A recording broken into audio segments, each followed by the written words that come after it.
বিড়ি সিগারেট খাবেন না।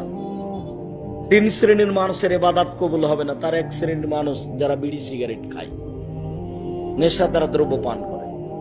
তিন শ্রেণীর মানুষ জান্নাতে যাবে না। তার এক শ্রেণীর মানুষ দায়ুস। ও লন্ডনে গেছে কি করতে? তিন চিল্লে দিতে। আর বেটি আবার ঢাকা বিশ্ববিদ্যালয়ে পড়ে আর একজনের সাথে ঘুরে। তো দায়ুস, জান্নাত লাভ করা যাবে না তাহাজ্জুদ পড়লেও। তিন, আর রাজলাত মিনান নিসায়ে, পুরুষের বেশধারী নারী, যারা পুরুষের জুতা স্যান্ডেল পরে, যারা পুরুষের শার্ট প্যান্ট পরে, যারা পুরুষের পোশাক পরে, তারা জান্নাতে যাবে না। পোশাক জাহান্নাম, জান্নাতের কারণ। পুরুষ যখন দাড়ি চাঁচে তখন ও নারী হতে চায়।